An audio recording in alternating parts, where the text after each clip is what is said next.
It is the world that has been poured over your eyes to blind you from the truth. You take the blue pill, the story ends. You wake up in your bed and believe whatever you want to believe. You take the red pill, you stay in Wonderland, and I show you how deep the rabbit hole goes.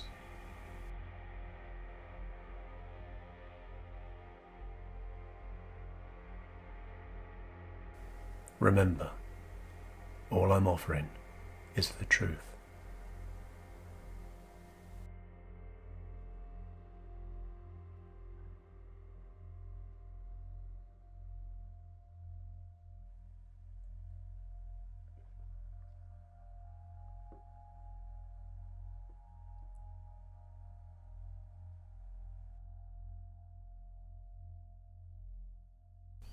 So I guess we need to rewind the clock by 7 years or so. It's the summer of 2011. I'm stuck on the sofa with my leg in plaster, having suffered a partially ruptured Achilles tendon. So my right leg is in plaster. I'm there for 10 weeks stuck at home. And during this period of time I get to see the Tour de France. I get to watch it live every single day. It was the year that Cadel Evans won the yellow jersey, the year that Mark Cavendish won the green jersey. And whilst watching the tour every day, I got to see people with their motorhomes, caravans, tents lining the road, watching the tour go past. And I remember thinking to myself, how cool would it be to be able to take a vehicle of sorts, or even go camping and be able to do the same thing and just watch the tour go by every single day, every stage. So I guess that's where the catalyst, or the seed, whatever you want to call it, started. If we forward through time to 2017, the summer of 2017, I'm stuck in that chair behind me on my left shoulder, that yellow chair, and opposite that is a television, which I spend quite a lot of my time in front of. And I'm watching, researching, whatever you want to fucking call it, a load of YouTube videos on how to build camper vans, motorhomes, etc. I'd already made a decision that I didn't want to buy a camper or a motorhome that was already ready built, because I didn't like the way, I didn't like the interiors. I thought they were too chintzy, some were quite dated. I didn't particularly like the layout, and figured that it was something that I could do myself. If I could just get a van and convert it myself, that would be good. So there I am, looking at YouTube and watching how-to videos. And the more and more I delved into the YouTube channels, I noticed how there were many people who were actually living in these vans, van dwellers. And I got kind of intrigued by their lifestyles and the choices that they'd made, and whatever decisions they had come to leave whatever it was they had behind and go on the road full time. And some of these people, have full-time jobs which they left, or are people that are retired, etc. And a lot of them are people that I guess have jobs that they can do on the road. But it was just interesting to see these kind of people and the lifestyle that they chose to do.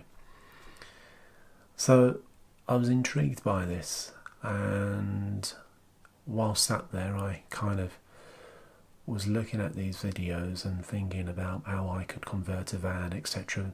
Bearing in mind at the time the van was really, for me, all it was something that I could go touring with, to go and see the Tour de France, to travel Europe, to travel this country.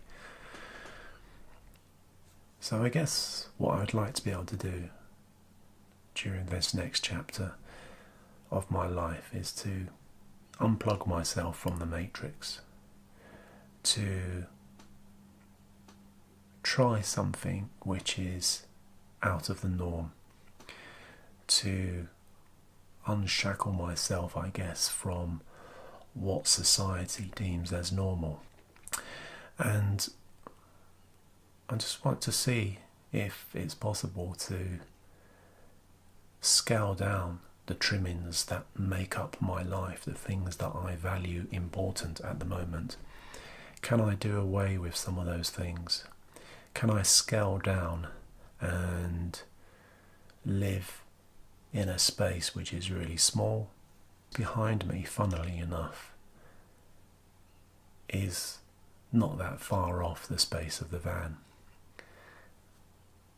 And I don't know what the square footage of this flat is, but ultimately I spend most of my life in the other half of this room behind me.